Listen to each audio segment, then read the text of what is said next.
Mitt Romney se voit déjà en champion des Républicains.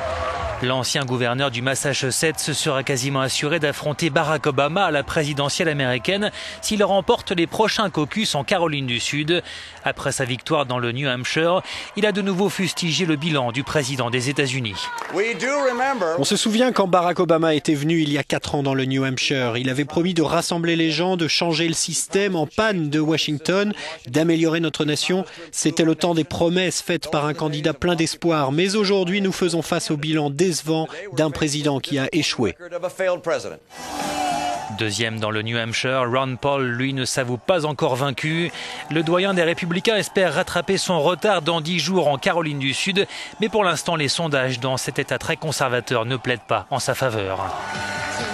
Quant à l'ex-gouverneur de l'Utah, Jon Huntsman, il a lui aussi séduit les électeurs du New Hampshire en décrochant la 3e marche du podium. Mais au vu des sondages, il a peu de chances de rééditer son coup lors des prochains caucus. Le fondamentaliste chrétien Rick Santorum a en revanche de nombreux soutiens en Caroline du Sud, où il bénéficie d'environ 20% d'intention de vote, soit 10 points de moins que Mitt Romney.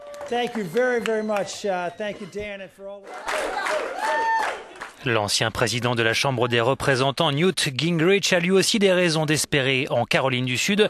Il va jouer son va-tout cette semaine. Il vient de lancer une campagne télévisée de plusieurs millions de dollars pour attaquer Mitt Romney sur son passé de repreneur d'entreprise.